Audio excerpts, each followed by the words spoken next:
Hey, Christian Duke here, theradical.com, radical with a K.com. I had thought about perhaps making, a 10-minute video, but really what needs to be said can be said very quickly. The reason I'm making this video is because there is a Congressman King, and he's made some comments that I feel go beyond the level of good taste.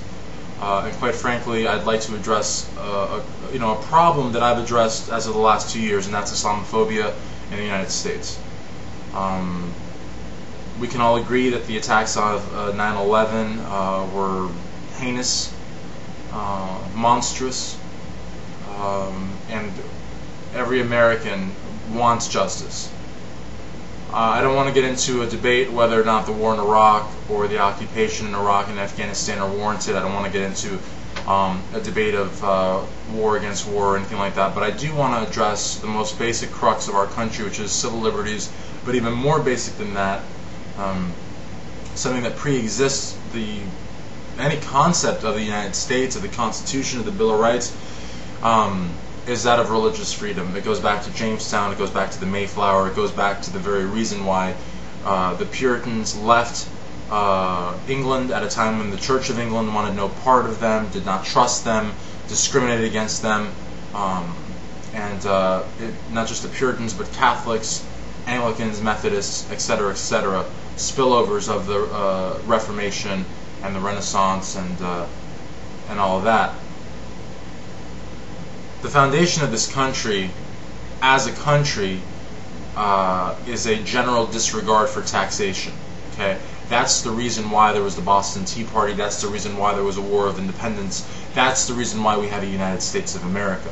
But even before any concept of the United States of America, we were a haven for religious freedom, for all of those that were religiously persecuted, not just in Great Britain, but as well as in Ireland, other parts of Europe, and throughout the course of time, we've served as a religious safe haven for religious people that have been oppressed religiously, persecuted religiously all around the world, be it the Puritans in the 16th century or the Falun Gong right now in China have a safe haven here in the United States. And it's very unnerving and extremely embarrassing that we have a sitting U.S. Congressman, Representative King, talk about how there are too many mosques in the United States. That's like saying there are too many churches or too many temples. It's a downright disgrace that in this country, where there is a rigid, rigid system of consequences for your actions, where if Don Imus makes an inappropriate and possibly racist comment, there are real consequences for him. Where if Ann Coulter makes a homophobic comment at a conservative caucus meeting, even though it's at a conservative caucus meeting, it doesn't matter that it's not on the public airwaves for the public consumption.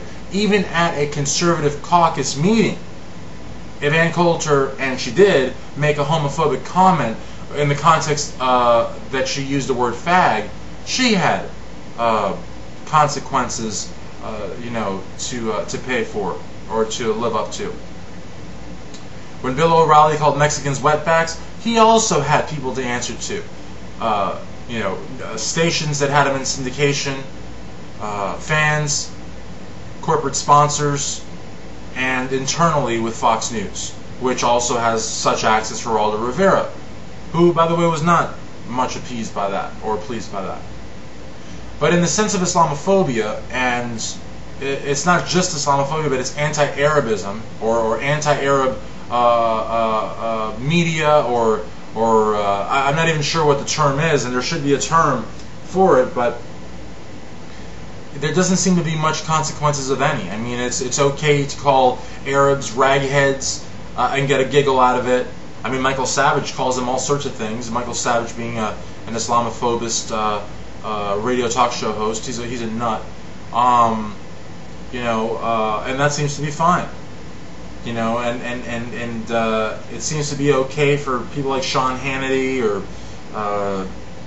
people like Rush Limbaugh And then you can go to the other side of the artistic spectrum, Howard Stern, Randy Rhoads, which is a liberal talk show host. I mean, really, Joe Lieberman is a Democrat and not necessarily the best friend that Arabs and Muslims have. Then you've got like someone like Barack Obama that's got a very sort of Muslim-sounding name and really hasn't come to the forefront in any capacity to defend Muslims and Arabs in any capacity, again, in any capacity. So that's in any capacity times 4. Because just because you have a Muslim name or an Arab name doesn't mean jack shit. And it's very upsetting that we have Congressman King talk about the fact that we have too many mosques because it contributes to the Islamophobia that's running rampant in television, on radio, and in newsprint.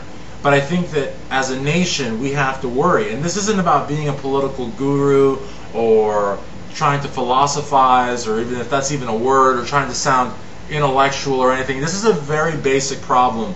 It is a very rampant problem. This is a problem whereby now, at the taxpayer's expense, on the taxpayer's dime, we have to listen to downright racism. In the 1960s, the Ku Klux Klan firebombed a church in which several African-American little girls died.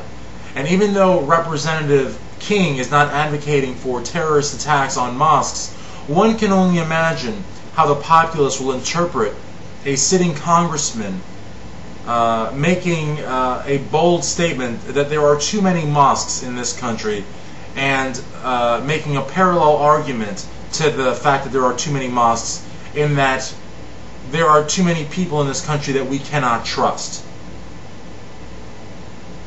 It's wrong, it's despicable.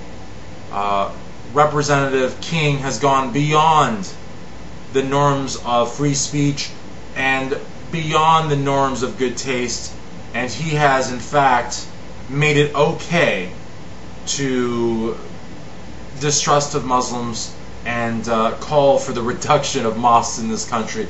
He has gone against the very principles of the people that got on the Mayflower in their cross-Atlantic voyage to freedom.